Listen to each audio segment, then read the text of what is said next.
Holy shit, Dave, look at this. The mystery of the moving pillow.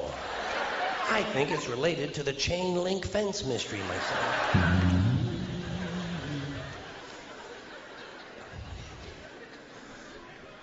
Did you ever have to sneeze while you're taking a piss?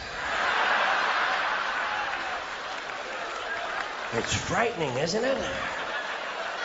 It's frightening because actually you can't do it.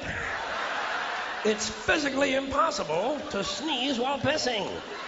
Your brain won't let it happen. Your brain says, stop pissing!